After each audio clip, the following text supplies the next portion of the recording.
यीशु मसीह का प्यारा। परमेश्वर के धन्य नाम की महिमा हो। प्रभात मनन के सत्र 1488 में आप सभी का स्वागत बहुत ही विनम्रता के साथ करता हूं। आइए आज का मनन के लिए एक और बार हम पढ़ते हैं तीमुथियुस को भेजी गई पौलुस की दूसरी पत्री अध्याय 2 पद 12। यदि हम धीरज से सहते रहेंगे तो उसके साथ राज भी करेंगे, यदि हम उसका इनकार करेंगे तो वो भी हमारा इनकार करेगा। पढ़ी गई पद पर यदि ध्यान से देखेंगे तो आप 3 प्रकार के लोगों के बारे में निम्न पद में देख सकते हैं। उसमें 2 प्रकार के लोगों के बारे में स्पष्ट रूप में आप देख सकते हैं और एक विभाग के बारे में अनुमान लगा सकते हैं। पहला, धीरज से सहते रहने वाले लोग। दूसरा, धीरज से नहीं सहने वाले लोग। तीसरा, इनकार करने वाले लोग। पहला विभाग के बारे में हम काफी मनन कर चुके हैं। ये लोग विश्वास योग्य मसीही विश्वासी हैं जो किसी भी प्रकार की परेशानी के दरमियान भी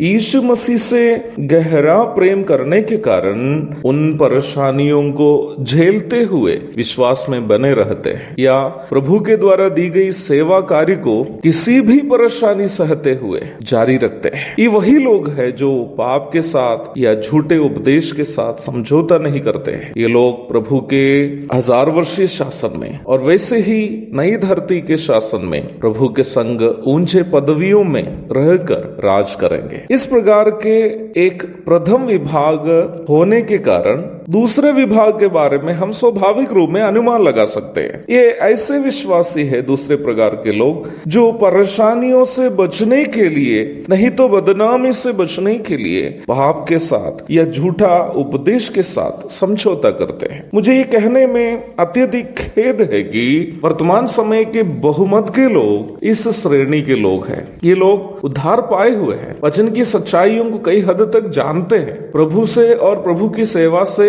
प्रेम भी करते हैं। अवसर मिलने के अनुसार कोई परेशानी की संभावना यदि नहीं हो तो प्रचार प्रसार और वचन की सेवा आदि में सहभागी होते हैं। अपनी आमदनी से प्रभु की सेवा के लिए अनुदान भी करते हैं। परंतु जहां भी कोई विपरीत परिस्थिति खड़ी हो जाती है, ये लोग समझौता करके अपने आप को बचाने की कोशिश करते हैं। ये लोग भी स्वर्ग अवश्य जाएंगे लेकिन जलते जलते जाएंगे। पहला कुरिन्थी 3:15 के अनुसार मैं बोल रहा हूं। मसीही विश्वासी का जीवन ये लोग बिताए, सुसमाचार प्रचारक या पास्टर के रूप में नाम कमाया, परंतु मसीह के न्यायासन में कामों को परखा गया, एक भी काम ऐसा नहीं निकला जो विश्वास योग्यता के साथ निभाया। सभी काम अपनी सुविधा के अनुसार अपने लिए ही किए थे। जब उन कामों का परख प्रभु की अग्निमय आंखों से परखे गए, सब जलकर राख बन गए। आगे की ओर ले चलने के लिए कुछ नहीं बचा। किसी ने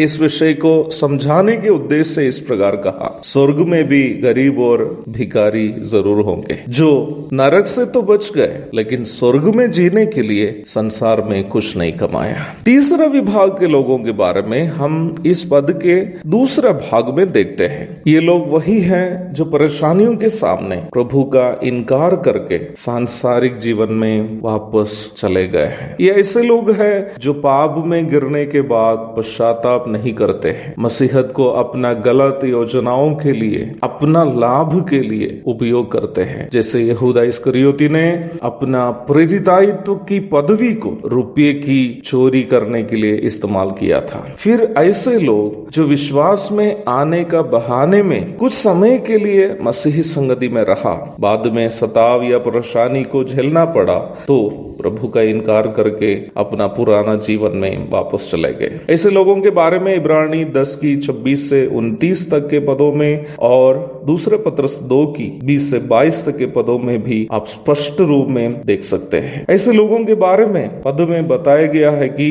प्रभु अपने स्वर्गीय पिता के सामने अर्थात सफेद सिंहासन के सामने उनका इनकार करेंगे, उन्हें आग की झील में डाल दिए जाएंगे। मत्ती अध्याय 7 पद 15 से 23 तक, 10 की 33, प्रकाशित वाक्य 20 की 11 से 15 तक। प्रेरित पौलुस पहला कुरिन्थी 2 की 14 से तीसरा अध्याय की 3 पद तक इन तीनों विभाग के लोगों के बारे में जिक्र किया है। पहला विभाग आत्मिक लोग अथवा स्पिरिचुअल पीपल है, जिसका जिक्र पहला कुरिन्ती 2:15 में, और दूसरा विभाग शारीरिक लोग अथवा कार्नल पीपल है जिसका जिक्र 3:1 से 3 पद तक, और तीसरा विभाग प्राकृतिक लोग अथवा नेचुरल पीपल है जिसका जिक्र पहला कुरिन्ती 2:14 में किया गया है। अंग्रेजी बाइबल में आप नेचुरल शब्द देख सकते हैं जिसका अर्थ सांसारिक या प्राकृतिक है। मुझे सुनने वाले प्रिय भाई बहनों, मेरी आशा है कि अपने आप को परखने के लिए आज का मनन हम सबकी मदद अवश्य करेगा।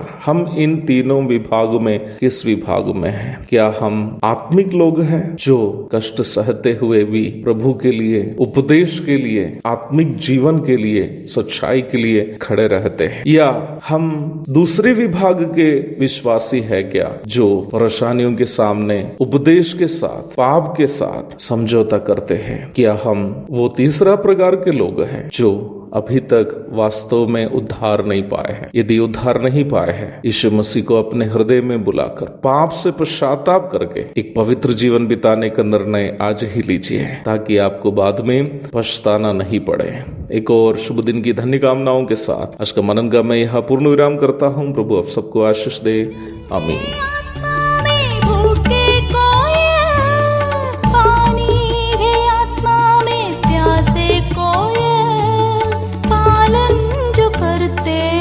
उसके लिए आशीष पाने